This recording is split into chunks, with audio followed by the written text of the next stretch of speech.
Que? Não, peraí. Eu achava que eles usavam o resto das cirurgias. Tipo assim, gente, eu tô passada com essa história. Chama As Mercadorias do Hospital e os Maleditos. Nos primeiros 20 dias, tudo parecia normal. Pessoas vinham, aguardavam, reconheciam os corpos e iam embora. Mas com o passar do tempo, algo começou a chamar a minha atenção. Vi que 4 pessoas em específico apareciam ali com uma frequência assustadora. De 7 dias da semana, eles estavam ali em pelo menos 3 ou 4. Achei estranho.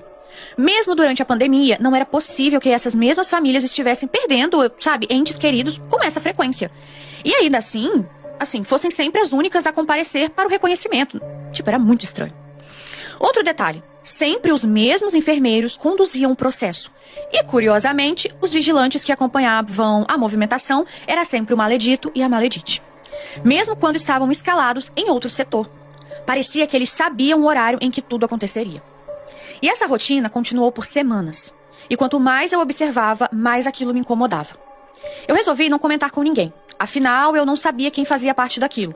Aquela instituição era uma panela fechada. Gente antiga, sabe? Enraizada ali. Então, né? Ele não era nenhum besta também, né, gente? Bom, mas tudo mudou quando eu conheci Jéssica, nome fictício. Trabalhava na limpeza do hospital. Jovem, sorridente e corajosa. A gente começou com brincadeiras ali durante o jantar, foi se aproximando, até que o relacionamento virou algo sério. Logo, ela estava passando mais tempo na minha casa do que na dela. Ambos praticamente órfãos, sem família próxima, era eu por ela e ela por mim. E um casal de vizinhos que sempre nos ajudava. Um dia, voltando do plantão, percebi que Jéssica estava diferente. Séria, pensativa, sabe? E eu insisti até que ela me contasse. Foi quando ela me revelou que havia recebido uma proposta absurda de um colega de trabalho, da Ruth. Segundo Ruth, o hospital pagava mal demais para elas ali da limpeza. E havia uma maneira fácil, entre aspas, de completar a renda, entre aspas. Bastava que Jéssica, após uma cirurgia feita ali pelo Dr. Kleber, recolhesse discretamente pedaços de pele dos pacientes operados, deixados ali pelo doutor. E era para fazer isso na hora da higienização do local e depois entregar aquilo a Michele, do setor de análise. A entrega deveria ser feita no banheiro do pronto-socorro em um horário marcado. Enquanto ao pagamento, R$ 500 por entrega. Jéssica ficou em choque com o pedido, mas não demonstrou na hora. Aquilo era um absurdo demais para ser real. Mas algumas peças começaram a se encaixar na cabeça dela. E depois, na minha. O Dr. Kleber era conhecido entre os funcionários da limpeza por deixar a sala de cirurgia num estado deplorável, sabe? Um verdadeiro açougue. Era sangue por todo canto, pedaços de carne humana ali largados no chão, né? Após as suas cirurgias, sabe? Aquela bagunça. E a Jéssica já havia me contado que era nojento limpar a sala depois dessas cirurgias. Só que até então, pensávamos que era apenas descaso. Nunca imaginávamos que, sei lá, fosse proposital aquilo tudo. E o mais perturbador era o local da entrega, sabe? O banheiro do pronto-socorro.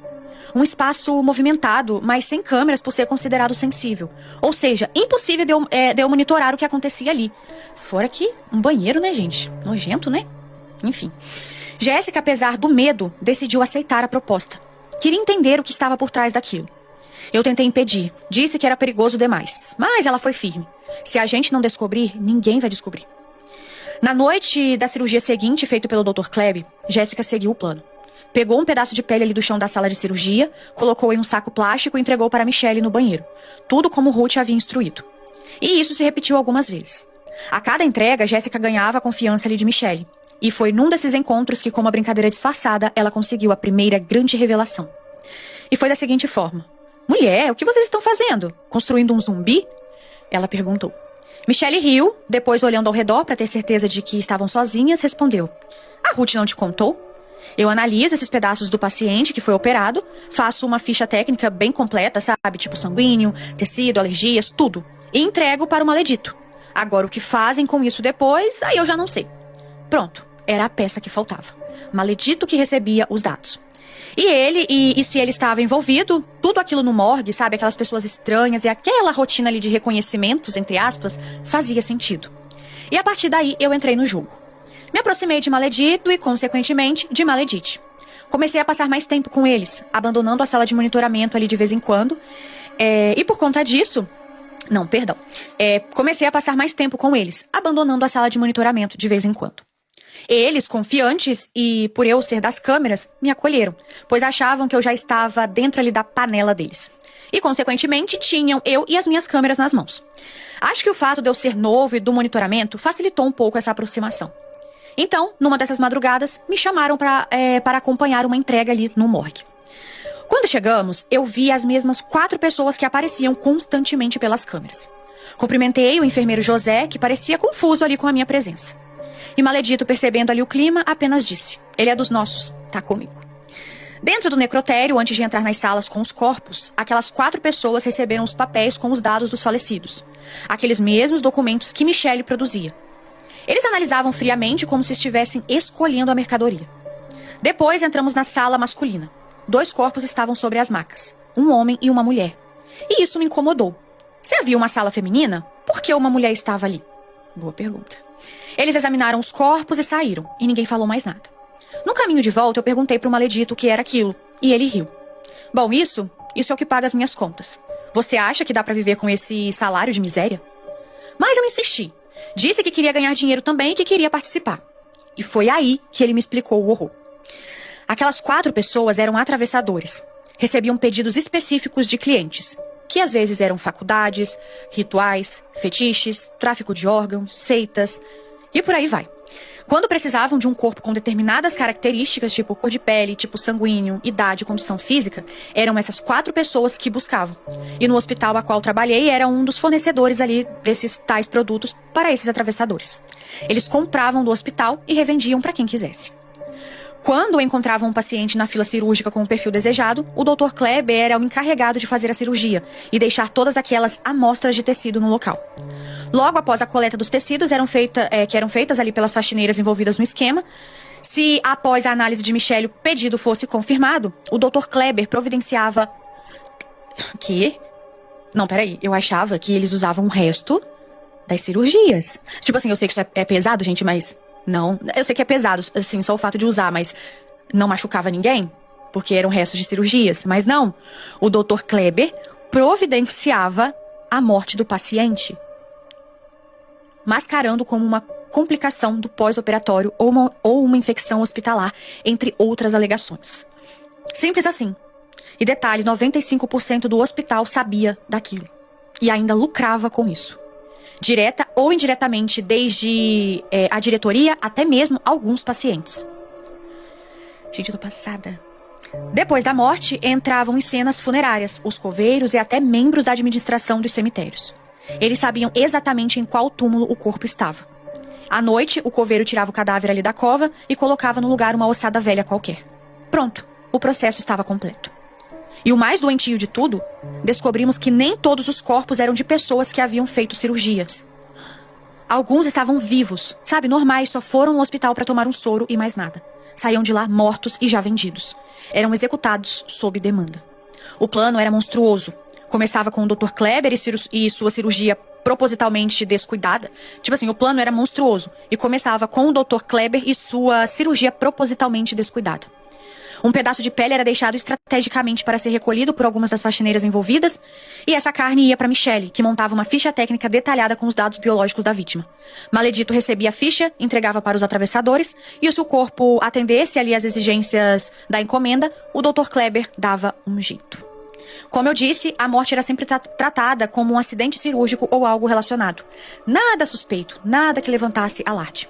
E aí depois, funerária, cemitérios, coveiros, todos parte da engrenagem. A família recebia o caixão, fazia o enterro e na calada da noite o corpo era retirado. Eu acho que assim, ele repetiu a mesma coisa. Eu acho que é isso. Repetia as ossadas, que às vezes eram até ossadas de animais. Simples assim. Eu sei que você pode estar se perguntando, mas por que pagar Michelle para identificar os dados se o hospital já tem exames dos pacientes? A resposta é simples. O hospital guardava todos os prontuários em uma sala restrita, o arquivo hospitalar de privacidade. Acessar esses documentos com frequência poderia levantar suspeitas. Já os pedaços de tecido recolhidos, não deixavam rastros, e Michelle, como técnica em análises clínicas, sabia exatamente o que fazer. E foi com essa rede de confiança e aproximação que conseguimos juntar todos os pontos. E como acontece com muitas vítimas de conspirações, como acontece com muitas vítimas de conspirações assim, nós poderíamos ter ficado quietos, saído do hospital e seguido a vida. Mas não, nós decidimos denunciar. Jéssica e eu fomos até uma das únicas delegacias da cidade, só haviam 3, e escolhemos uma delas por instinto. Contamos tudo ao delegado, cada detalhe. Ele nos ouviu com atenção e disse que organizaria uma operação para aquela noite. Iríamos com ele em um carro descaracterizado até o hospital, acompanhados por uma viatura de apoio. Segundo ele, tudo seria feito discretamente. Voltamos para casa e Jéssica não estava se sentindo bem naquela noite por conta da TPM, então eu decidi ir sozinho. E hoje eu agradeço a Deus por ela não ter ido. Cheguei à delegacia no horário combinado, entrei no carro, mas percebi que não estavam indo para o hospital. Perguntei onde estávamos indo e ninguém respondeu. Eu comecei a me desesperar, eu chorei, eu gritei, mas era inútil. Fomos parar numa casa isolada, numa área rural. Ao descer do carro, eu vi o que o meu coração jamais imaginaria. A Maledite e o Maledito. Eles estavam lá. Sim, aqueles policiais faziam parte da quadrilha, ou no mínimo eram comprados por ela. Fui levado para dentro e amarrado em uma cadeira, e ali começou o meu inferno na terra. Me torturaram durante horas, quebraram meus 2 braços e arrancaram minhas unhas com alicate. Que gastura! Gente, eu tenho uma aflição com esse negócio de unha. E arrancaram minhas unhas com alicate. Quebraram os meus dentes e me espancaram até eu perder os sentidos. E antes de me desmaiar por completo, eu ouvi o Maledito dizendo: eu só não vou te matar agora, porque eu quero que você veja sua mulher morrer primeiro. Bom, eles planejaram buscar Jéssica ainda naquela noite, mas cometeram um erro. Eles não sabiam do rastreador. Desde que começamos o namoro, Jéssica e eu usávamos pequenos chaveiros ali com tag de rastreio, escondidos em pelúcias. Era um costume nosso por segurança e ciúmes, e aquilo salvou a minha vida. Por volta das 2:30 da manhã, Jéssica percebeu que eu não tinha voltado e que algo estava errado. E ela ligou os pontos. Um delegado destinando um carro descaracterizado por 2 civis qualquer, e ainda fazer uma operação tão rápida? Aquilo não fazia sentido nenhum. Ela verificou o rastreador e viu que eu estava longe do hospital, em uma área isolada. E não pensou 2 vezes e correu para me salvar. Pegou o nosso carro, chamou aquele casal de vizinhos, os únicos amigos que tínhamos, e partiu para o local. Por milagre, não havia ninguém vigiando a casa onde me deixaram, pois eles tinham certeza de que eu morreria ali, sem nenhuma assistência e definhando. Então, eles me encontraram desacordado, sangrando e quase sem respirar. Me colocaram no carro e me levaram às pressas para um hospital em outra cidade, a quase 2 horas de distância. Eu fui internado em estado grave e eu estava com diversos ossos quebrados, dentes arrancados e hematomas internos e desidratado. Mas estava vivo, milagrosamente vivo. Enquanto eu lutava pela vida naquele hospital distante, nossos vizinhos, que são anjos que Deus colocou no nosso caminho, retornaram ao nosso apartamento e pegaram tudo o que conseguiram. Documentos, roupas e o que era essencial. Jéssica não saiu do meu lado nem por 1 minuto. E quando eu tive alta, mesmo ainda debilitado, tomamos a decisão final: fugir para sempre. Alugamos um Airbnb em uma cidade o mais longe que eu poderia ir naquela situação e ficamos lá até eu me recuperar o suficiente para viajar. Não podíamos mais ficar no estado do Paraná e não podíamos mais confiar em ninguém. Tudo estava contaminado. A máfia ali dos corpos era maior do que imaginávamos. Pegamos o nosso dinheiro guardado, que era para comprarmos o apartamento em que alugávamos, e usamos para sair do país. Primeiro fomos para um país ali da América do Sul, onde conseguimos ficar por um tempo. Depois, com a ajuda de nossos ex-vizinhos e muita coragem, seguimos para a Europa, onde vivemos até hoje como imigrantes ilegais. Estamos aqui há alguns anos, vivendo do nosso suor e mudando constantemente de cidade e vivendo com o mínimo. Mas estamos vivos, juntos e longe daquele pesadelo brasileiro. Deixamos tudo para trás. Emprego, casa mobiliada, vida social, absolutamente tudo. E nem pensamos em voltar. Nossos antigos vizinhos, que foram essenciais para o meu resgate, também deixaram aquela cidade por razões próprias. Nunca tivemos certeza se estavam em perigo, mas graças a Deus, nunca foram ligados a nós. Conversamos até hoje com eles por Telegram, com muita cautela. E eles são os padrinhos da nossa filha que nasceu aqui na Europa, fruto de um amor forjado ali no trauma, na sobrevivência e na resiliência. E por fim, quero deixar um aviso. Se você trabalha em algum hospital, delegacia, funerária e perceber algo estranho, desconfie, mas pense 2 vezes antes de se envolver. Eu e Jéssica sobrevivemos por um milagre, mas nem todos têm a mesma sorte. A vontade de fazer justiça quase custou nossas vidas. O mundo atual em que vivemos está todo ao contrário e, infelizmente, querer ajudar alguém pode custar nossas vidas. Hoje vivemos com medo de sermos encontrados, pois aquela máfia parecia ser grande a nível nacional. Mudamos de país, mudamos de tudo. E ainda temos pesadelos e ainda temos cicatrizes. Mas sobrevivemos. Obrigado, Liandra, por dar voz a pessoas como nós. Essa história não é ficção, é um grito de socorro que nunca pode ser ouvido. Beijos a todos e que Deus proteja os que ousam enxergar o que ninguém vê.